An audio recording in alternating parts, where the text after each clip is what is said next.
Bonjour, coucou tout le monde.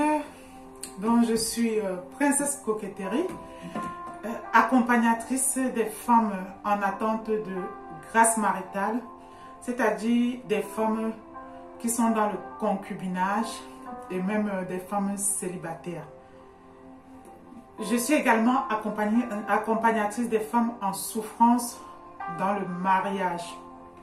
Donc, aujourd'hui, je viens vous parler des blocages. Je viens aborder avec vous le thème sur les blocages. Alors, c'est quoi un blocage? Il faut savoir que les blocages, en fait, c'est toute limitation. C'est tout homme fort assis sur vos bénédictions. Donc, c'est tout ce qui vous bloque depuis des années et dont vous-même, vous avez conscience qu'il y a quelque chose qui ne tourne pas rond et qui vous empêche d'entrer dans votre destinée.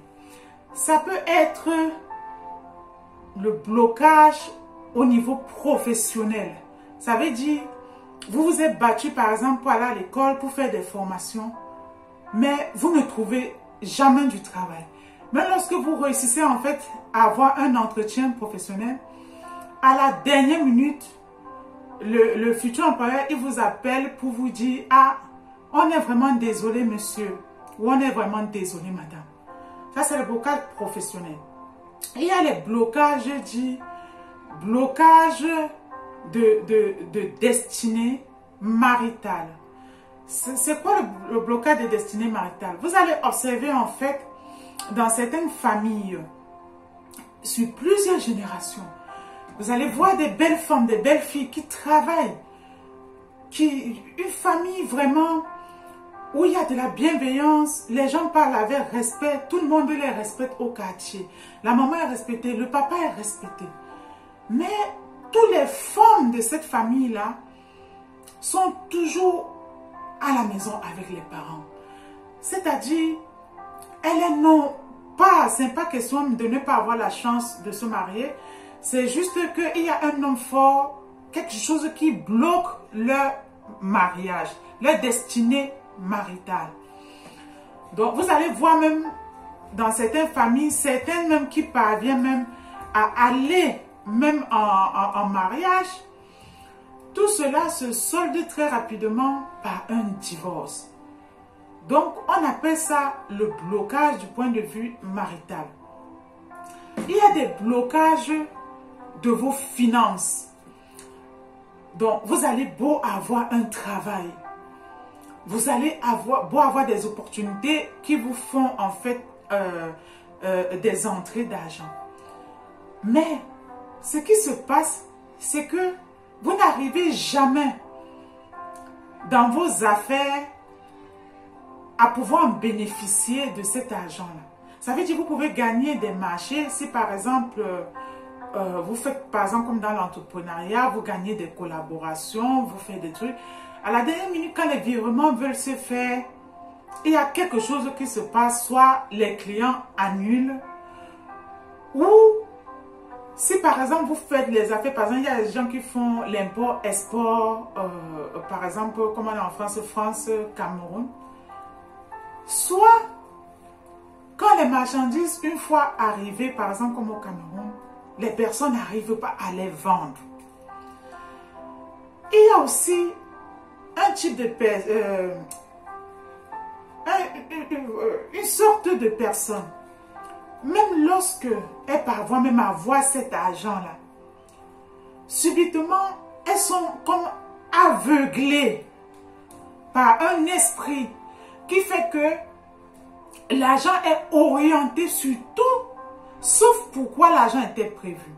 Il y aura des hommes et des femmes, vous allez observer dans cette vie, elles travaillent, elles ont un salaire, mais quand la fin du mois arrive, ou des hommes, quand la fin du mois arrive, on ne sait pas ce qui se passe.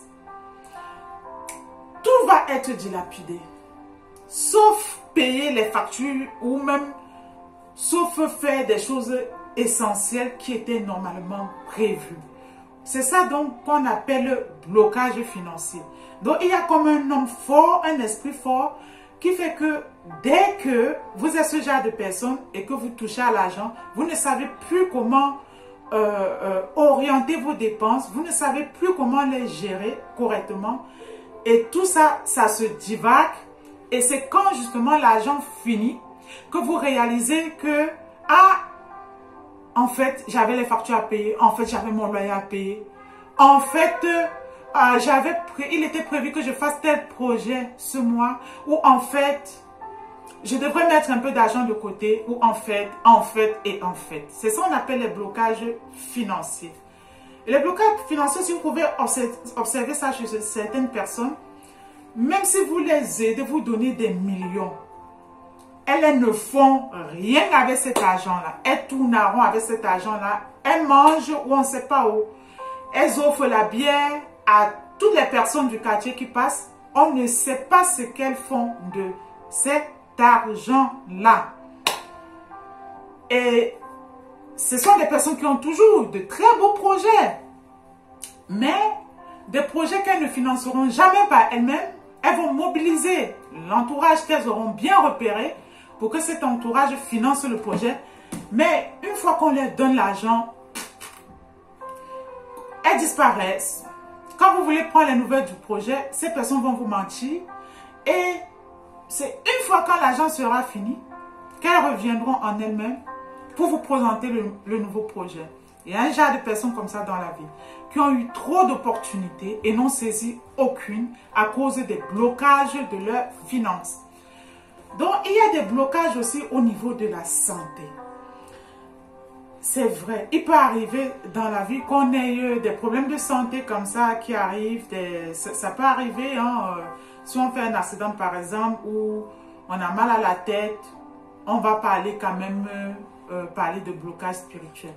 Mais il y a un genre de blocage de forteresse assis sur les santé dans certaines familles. Vous allez observer dans certaines familles, il y a comme une plaie inguérissable qui vient se sortir sur les pieds ou les mains des personnes de cette famille-là. Une fois qu'elles ont atteint par exemple comme 40 ans ou atteint par exemple comme 50 ans ou 60 ans. Il y aura par exemple le premier-né ou le dernier-né ou la même blessure de chaque lignée dans la famille, où la même blessure va apparaître à tout le monde. Vous allez voir dans certaines familles, il y a des pathologies de génération en génération, même si ce sont des pathologies normalement qui se soignent à l'hôpital. Miraculeusement, dans ces familles-là, ça ne se soigne pas.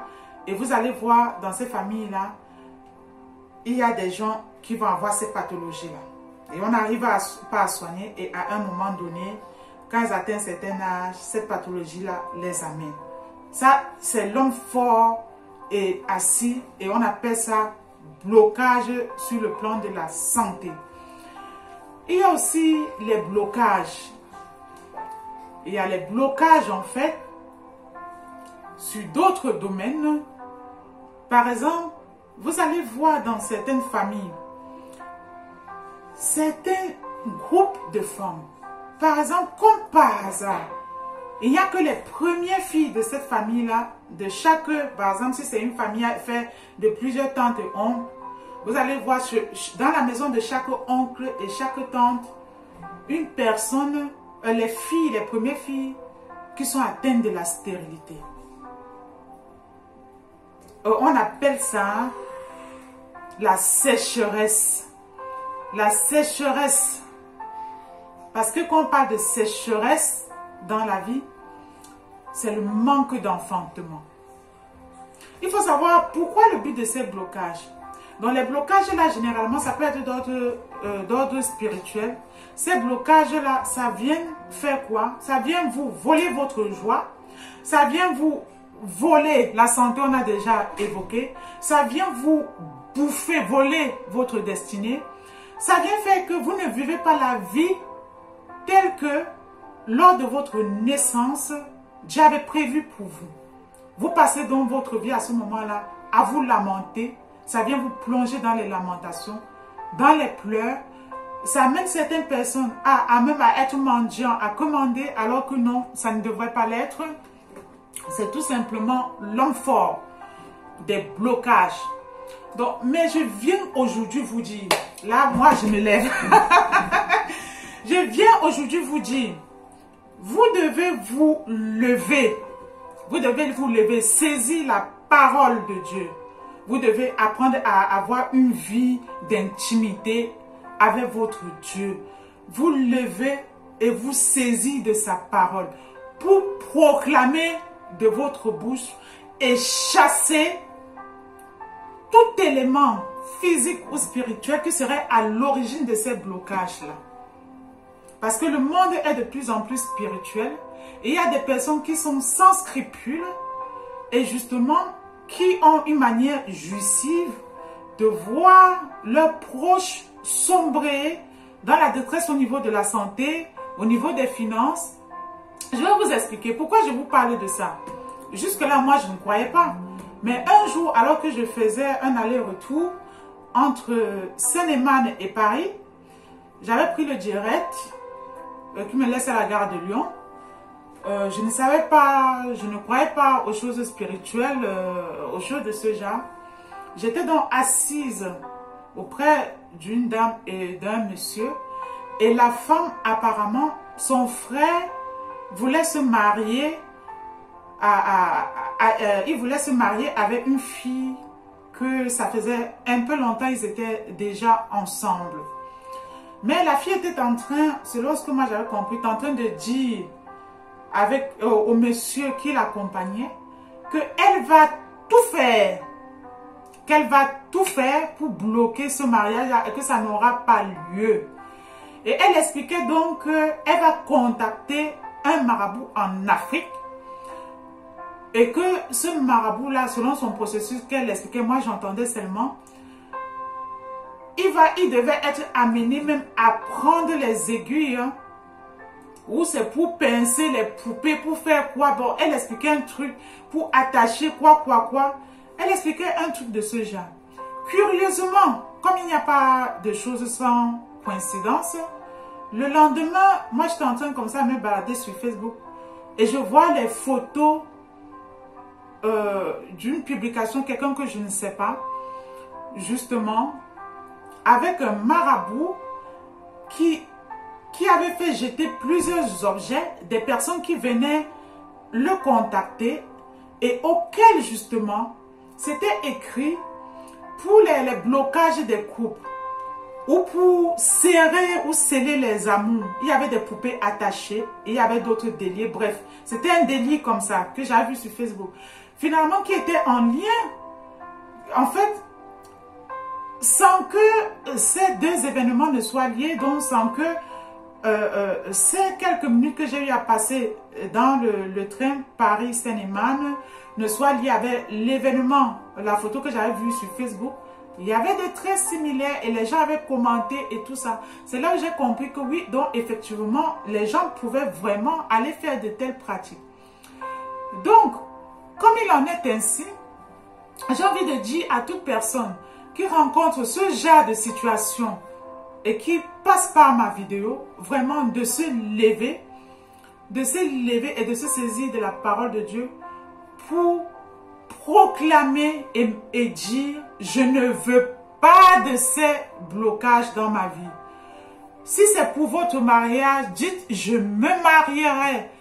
Si c'est pour vos finances, proclamez sur vos finances. Si c'est pour votre santé, utilisez la parole de Dieu.